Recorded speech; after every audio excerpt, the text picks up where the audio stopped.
GPSC mains के लिए बच्चों को डाउट रहता है कि सर फिलोसॉफिकल ऐसे हम कैसे हैंडल करें, बिकॉज जब फैक्चुअल ऐसे आते हैं तो आपके पास लिखने को बहुत सारा फोल्डर होता है, लेकिन सपोज कई बार एग्जाम में एक सिंगल लाइन आ जाती है, मान लो कि गांधी जी के ऊपर कोई आ गया, that earth has every thing for the every one needs but not for any one grids.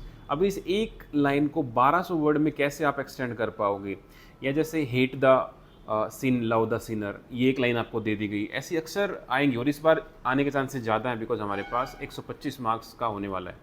तो आपको घबराना बिल्कुल भी नहीं है, ऐसे भले ही फिलोसफिकल और फैक्चुअल हो, आपका जो स्ट्रक्चर है वो सेम ही रहना चाहिए। सबसे पहले आपके पास अगर 2 ऐसे लिखने 3 घंटे में, तो आप हर एक ऐसे के पहले 20 मिनट आप उसके फोल्डर तैयार करने में लगाओ। आप सबसे पहले ये करो कि जो लाइन देखी उसको देखते ही आपके मन में इंस्टेंटली क्या आ रहा है, सबसे पहले वो लिख लो। सपोज ऐसे आ गया है कि hate the sin love the sinner, तो देखते ही मेरे मन में क्या क्या आता है कि गांधी जी आए, फिर सिन आया, फिर क्रिमिनल जस्टिस सिस्टम आ गया, फिर मैं सोचूं कि पुअर्टी आ गया, वुमेन क्राइम आ गया, चिल्ड्रन आ गया, या प्रिजन आ गया। ऐसे जब फ्रेश माइंड से सोचोगे तो 15-20 पॉइंट आएंगे। मान लो आपके मन में 10 ही आए, उसके बाद आप क्या करो, उसको ABCD से सोचना स्टार्ट करो, ABC ऐसे करके। जैसे A से एग्रीकल्चर, B से बिजनेस, C से कल्चर। तो कल्चर से क्या क्राइम का कुछ रिलेशन है? डेफिनेटली है, बिकॉज कुछ कल्चर ऐसे होते हैं जो वॉयलेंस को प्रमोट करते हैं, या वॉयलेंस नहीं हो तो सेल्फ डिफेंस में वो चीज़ सिखाई जाती है। क्या डिफेंस में कुछ हो सकता है? यस, डेफिनेटली हो सकता है।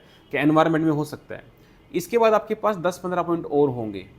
थर्ड लेवल पर आप सोचो कि क्या किसी महापुरुष ने इसके बारे में और कुछ कहा है, या इसको आप लेवल से सोचो, local level, district level, state level, national level, international level. या फिर आप इसको सोचो संविधान के एंगल से, fundamental rights, DPSP, fundamental duty, preamble, constitution, governor, supreme court, ऐसे आप सोचना स्टार्ट कर दो। या फिर आपको इसको 3 लेवल में सोचो, माइक्रो, मीज़ो, मैक्रो व्यू, ऐसे करके आपके पास कम से कम 40 से 45 पॉइंट बन चुके होंगे। अब आपको लिखने 15 ही पॉइंट हैं, तो आप उनको क्लब करो और उनके ऊपर नंबर डाल लो, 1 2 3, जिस ऑर्डर में आप लिखने वाले हो, क्योंकि ऐसे को क्रोनोलॉजी से लिखना बहुत ज़रूरी है, इंटीग्रेशन होना बहुत ज़रूरी है। ऐसे आप किसी भी ऐसे को आराम से टैकल कर सकते हो। जय हिंद।